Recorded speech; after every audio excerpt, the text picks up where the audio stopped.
YouTube, what is good? It's your boy Richard Anthony, and I'm back again with another video. My last video, I was going over some of my favorite kicks in my collection, some of my favorite heat, and today I'm gonna finish that countdown up. What y'all can do to help me out is like this video, subscribe to my page, and just show me love. You know what I'm saying? Comment down below what are some of your favorite kicks in your collection, and overall, just, you know, show me some love. All right, so let's get right into it.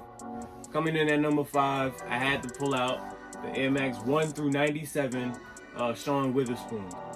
These originally released in March of 2018, and immediately there was just hysteria over this sneaker. It was chaos. For those who don't know, Sean Wotherspoon, the man who created these, he's a big time sneaker enthusiast, and he's just big into the sneaker culture. Him and his friends own a few vintage spots throughout the whole entire country, and they just basically sell vintage Nike apparel, vintage basketball apparel, and stuff like that. All types of sports apparel, old school. And him and his team just decided to create a silhouette of the Air Max 1 and the 97 and combine it and turn it into this. Man, just look at the corduroy on this sneaker. This is crazy. This is wild. This is like not even seen before in the sneaker game. I've never seen corduroy on the sneakers. He's originally from Virginia, so in the back of the sneaker, he was sure to like shout out, you know, his state, his home state.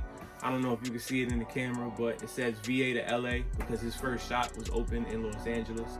Sean and his team definitely did their thing in creating this sneaker. They even got the corduroy pattern on the box, which I think is like bad dope.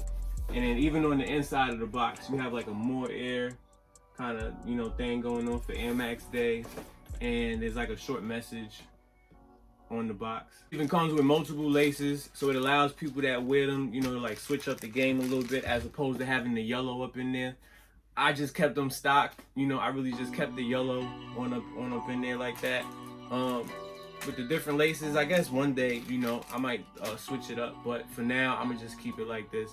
This was an extremely limited release when they came out, so the reseller's price has increased substantially from when they originally dropped. I paid $160 for them. Now they're going on StockX and GOAT for around $1,400. So that just goes to show you that, you know, there's definitely a lot of people that are trying to get their hands on this sneaker.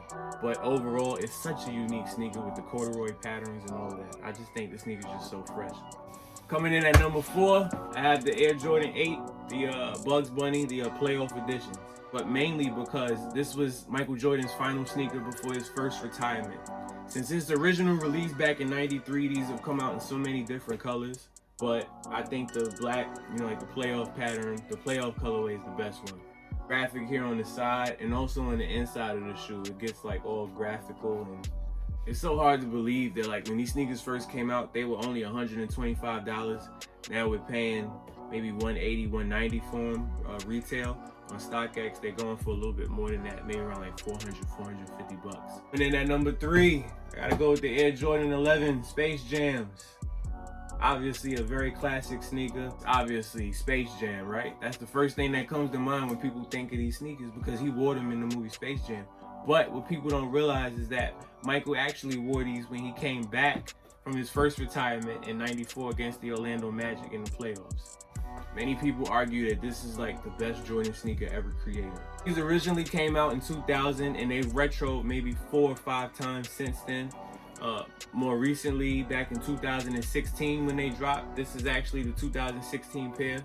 I paid $220 for them. It originally came out, they were $125. So that goes to show you, you know, like the price value and how the price of the dollar is going up, if that makes sense, because they were $125 when they released, and now I'm pretty much paid $100 more than what they originally were when they released. Coming in at number 2, the Air Foamposite 1, the Penny Hardaway. This entire sneaker is made of foam. It's freaking crazy. Penny Hardaway definitely changed the sneaker game with this sneaker right here. These originally released back in '97 when Nike was trying to be a little bit more innovative with their styles. Overall, it turned out to be one of the best sneakers they've ever created. You have the Penny Hardaway logo here on the back. Coming in at number 1, this is my favorite sneaker in my collection, hands down, without a doubt. My go-to sneaker, my GOAT sneaker, my greatest of all time. I have to go with the Brad Air Jordan 1. This is the sneaker that started it all for Michael, and this is really the sneaker that created the Jordan sneaker line. But the story behind this sneaker is just so interesting.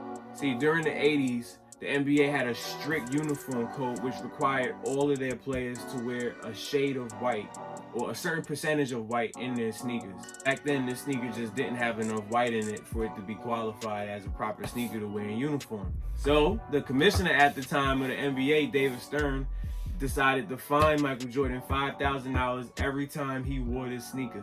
$5,000. But because, you know, Michael Jordan was who he was and Nike was just so generous, they decided to front the bill and they paid it every time he wore these sneakers. They actually paid his fine for him, which I thought was cool. I wish I can get a fine paid for me. Actually just got a speeding ticket and I'm gonna need somebody to pay my speeding ticket for me. Somebody. He actually wore these sneakers in the 1985 slam dunk contest that he wound up winning, doing the iconic, you know, jump from the free throw line. He actually had these on. And those are my top 10 kicks. So now I want to know what sneakers are in your top 10. Comment down below your favorite kicks in your collection or just your favorite kicks overall. And if you like this video, be sure to hit the thumbs up. Be sure to stay tuned for some more videos in the near future. November is going to be a crazy month for the sneaker game. There's going to be so many sneakers releasing. So I'm definitely going to be doing some reviews on some heat that's dropping soon. Till then, peace.